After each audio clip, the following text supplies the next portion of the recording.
भुवनवाणी के लिए 2010 में जिंदा रहने की वही सब चुनौतियां हैं जो किसी दूसरी ईमानदार संस्था को होती है। दौड़ती भागती दुनिया में किताबें पढ़ना पहला शौक नहीं रहा।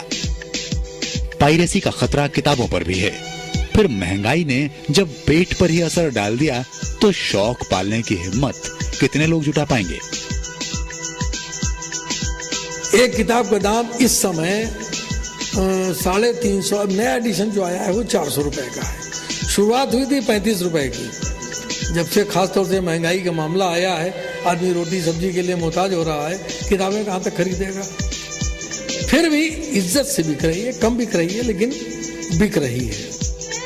भुवनवाणी एक उम्मीद है। उम्मीद इसलिए क्योंकि किताबें आज पढ़ी नहीं जा रही हैं। या तो मजबूरी में स्कूल जाते कंधों पर किताबों का बोझ टंगा होता है, या फिर आस्था के नाम पर धार्मिक किताबें पढ़ ली जाती हैं। मगर एक धर्म की बात दूसरे धर्म तक कैसे पहुंचे, इसकी चिंता कम लोग करते हैं। आज हर धर्म में बुद्धिजीवियों की भरमार है, मगर कितने ऐसे हैं जो सचमुच अपने धर्म की बारीकियां समझते हैं। आपको ताजी बात बता दूं, अभी जो ऋग्वेद, हमारा वेद कंप्लीट हो रहे हैं, तो ऋग्वेद का सबसे कॉम्प्लिकेटेड लास्ट पोर्शन कोई ट्रांसलेटर नहीं मिल रहा था, ट्रांसलेटर हमको। जरा सोचिए, वेदों के देश में भुवनवाणी को वेदों की जानकारी रखने वाले लोग नहीं मिल पा रहे। 30 सालों से वेदों को देवनागरी में ढालने का काम चल रहा है। शायद पूरा हो पाए, ऐसा भुवनवाणी को यकीन है। ये यकीन कुरान ने दिया है। कुरान ने एक पंडित के सोचने की दिशा बदल दी। ये यकीन लखनऊ ने दिया है। यहीं एक धर्म दूसरे धर्म पर हावी नहीं होता, साथ चलने की कोशिश करता है। इस कोशिश को किसी की नजर न लगे।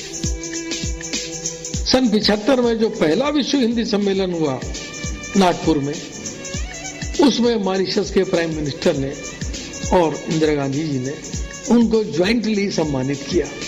पाकिस्तान के अखबार डान ने बड़ा भारी हेडिंग दे दिया कि एक हिंदू पंडित का कुरिश्मा। कुलुब्बिहिम मरजुयु सारयुन फिहिम यकुलन नक्शा अंतुसिबना दायुतन फसालहु अयतिय बिलफ। आपने जो पढ़ा जी, क्योंकि आप तो पहली बार पढ़ रहे हैं जी जी, अगर आप इसको थोड़ा अभ्यास करेंगे तो इतना फ्लो में पढ़ेंगे। अब हम कहीं पढ़ के सुनाए, बिल्कुल सुनाइए। फज़रल्लज़ीन फ़ी क़ुलूबिहिम मरज़ुन यासारिऊन फ़ीहिम यक़ूलुन नक्शा अन तुसीबना दाइरतुन फ़असल्लाहु अन यअतिय बिहल फुतिहु औ अम्रिम मिन इंदिही फयूज़बिहु अला मा असर्रु फ़ी अनफुसिहिम नादिमीना। क्या बात है। तो एक पंडित, आपने देखा कि एक पंडित अवस्थी कैसे इतनी खूबसूरती से नमाजियों की तरह एक कुरान पढ़ पा रहे हैं। वो इसलिए पढ़ पा रहे हैं क्योंकि इन्होंने इसमें पूरी पीढ़ी लगाई है। इनकी तीसरी पीढ़ी इस कुरान पर काम कर रही है। 18वां या 19वां वॉल्यूम इसका बाजार में आने वाला है। मैं एक कोट दिखाना चाहूंगा कि कैसे मुस्लिमों ने इनका समर्थन बाद में शुरू किया। जनाब अली मियां साहब हुए, एक मुस्लिम बुद्धिजीवी हुए जो लखनऊ के आसपास के काफ़ी नामी रहे, और इन्होंने इस किताब की प्रस्तावना रखी। इस किताब के शुरू में अपना जिक्र किया, अपना कमेंट दिया। वो कमेंट में पढ़ना चाहूँगा कि अल्लाह का कलाम और अल्लाह का पैगाम हर इंसान तक हर जबान में पहुंचना चाहिए। इसीलिए भी हम अवस्थी जी के शुक्रगुजार हैं कि उन्होंने एक मुफीद खिदमत अंजाम दी। खुदा इससे सबको फ़ायदा पहुंचाए और अवस्थी जी की मेहनत ठिकाने लगाए।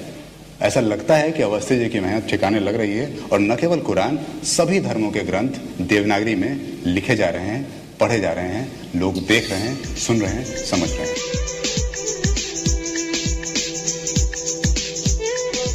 ये जो दिन आया कि कुरान तैयार हुई और जो प्रसन्नता मिली, जो उनको नाम मिला, और आज तक उनका जो नाम है वो मैंने जहाँ खड़े होते हैं कोई कहता है उनकी लड़की, तो बड़ा गर्व महसूस होता है।